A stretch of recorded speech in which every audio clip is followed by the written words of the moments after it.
Doctor Ganga Joshi ने कुछ बना दिया है खास। डॉक्टर गंगा जोशी ने कुछ बना दिया है खास। इसको खाने से बीमारियां नहीं फटकेंगी पास। इसको खाने से बीमारियां नहीं फटकेंगी पास। तो मित्रों नमस्कार। तो आज जो है हमारी श्रीमती जी डॉक्टर गंगा जोशी जी अपने नाम के अनुरूप ही यानी डॉक्टरी के आधार पर ही जो है कुछ जड़ी बूटियों का रायता बना रही है। तो जो ये रायता है इसके बारे में हम इनसे जानना चाहेंगे। कौन सी जड़ी बूटी लाए हैं आज आप? ये है काशनार। काशनार में इसे कोरियाल कहते हैं। कोयराल कहते हैं। इसके क्या फायदे हैं कुछ बताएंगे डॉक्टर होने के नाते आप? इससे पेट की बीमारियां नहीं होती और ये बहुत चीजों में काम आता है वैसे। और ये जो है रसौली में बहुत ही फायदेमंद है ये।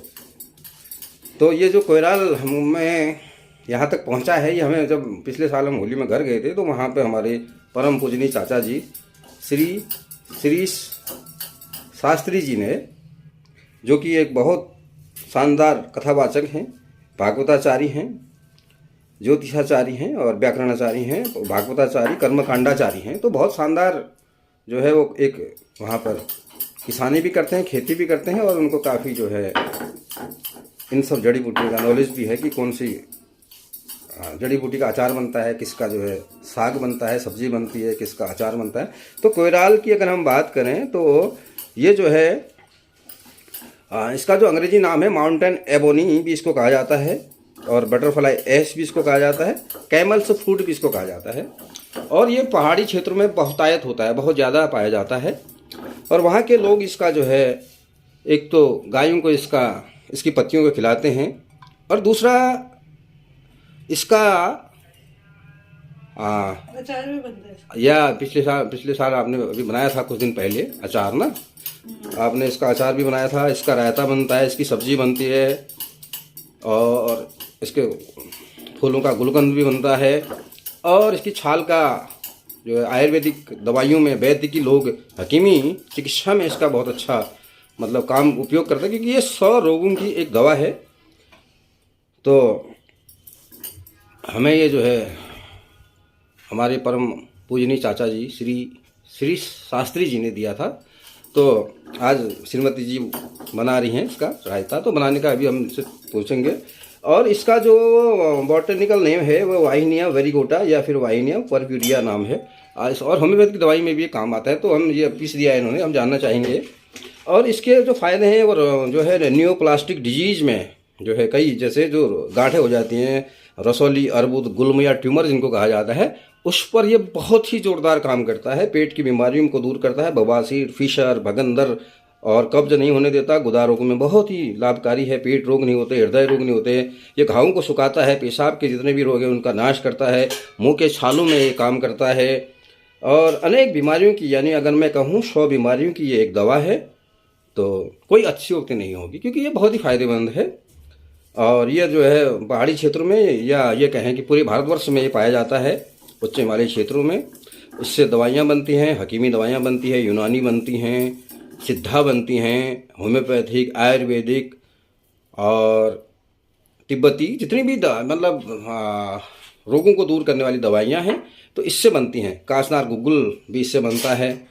तो काशनार गुटिका बनती है, काशनार आशो बनता है और काशनार चूर्ण बनता है। कई दवाइयों में कई काम आता है। और पहाड़ों में विशेष तौर से हम जो है हमारी श्रीमती जी बहुत शौकीन हैं कुछ न कुछ नया करने की।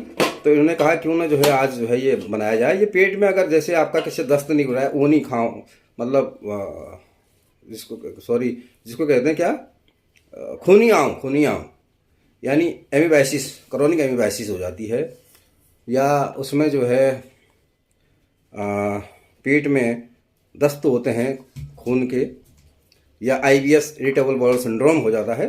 उन सब बीमारियों में ये बहुत कारगर, बहुत ही मतलब कारगर है, बहुत ही फायदेमंद है और एकदम संजीवनी है।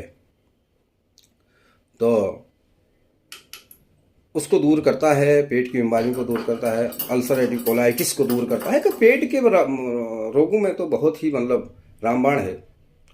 तो मित्रों आज श्रीमती जी बना रही हैं, तो ये कैसे बनाएंगी, कैसे बनाया आपने, कैसे बनाते हैं, इसका क्या क्या बनाते हैं बताएंगे हमारे मित्रों के लिए। ये जो है इसको समय फूल होता है ना, उस समय इसको तोड़ के इसका अचार भी आपने बहुत सुंदर बनाया था, अभी और भी बनाएंगे। जाता है क्योंकि इस टाइम पे तो होता नहीं है। छोटे बच्चों को जब दस्त नहीं रुकते ना, उसको दूर करता है ना। सुखा करके इसको स्टोर करके रख लेते हैं। उसके बाद फिर इसे जब हमें खाना है तो हम इसे हल्का सा बॉईल कर लेते हैं। उसको हल्का बॉईल करके, हाँ पहले उसको थोड़ा भिगा लिया ना। हाँ भिगा लिया है, डायरेक्ट बॉईल भी कर सकते हैं धोकर।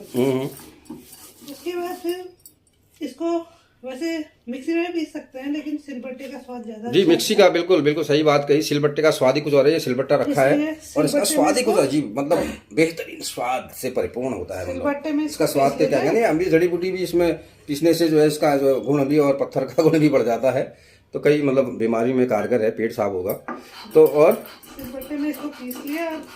इसके लिए हम राई, जीरा, हल्दी पीस रहे हैं, जो रायते में बस रायते में खाली पीसने का है इसमें बस, और फिर ये मिला दिया इसमें। फिर इसमें मिला देंगे राई पीस दिया आपने और ये पीस दिया है, कांचनार को पीस दिया है, तो बहुत ही फायदेमंद है। तो मित्रों मिक्स कर देंगे, बन गया रायता। किन किन लोगों ने खाया है कोयराल का रायता, कोयराल या कांचनार का रायता, कोयराल का रायता, पहाड़ में कोयराल खाया जाता है, तो जरूर कमेंट बॉक्स में बताएंगे। और नहीं खाया है तो हमारे यहाँ पधारेंगे और हम आपको बहुत शानदार तरीके से खिलाएंगे। तो श्रीमती जी क्या कहना चाहेंगी आप, अगली क्या डिश की योजना है आपकी, कुछ जड़ी बूटी से युक्त है? हम तो कल देखेंगे कि कल क्या बनता है। जी बहुत बहुत धन्यवाद, आज का तो यही है। बहुत बहुत आभार कि आप नई नई चीज़ें बनाते रहती हैं। आज तो आपने कमाल ही कर दिया, एकदम डॉक्टर के अनुसार ही बना दिया, डॉक्टरी रायता और वैद्य की रायता, जड़ी बूटी का रायता। बहुत बहुत धन्यवाद मित्रों, बने रहिए हमारे साथ। बहुत बहुत नमस्कार।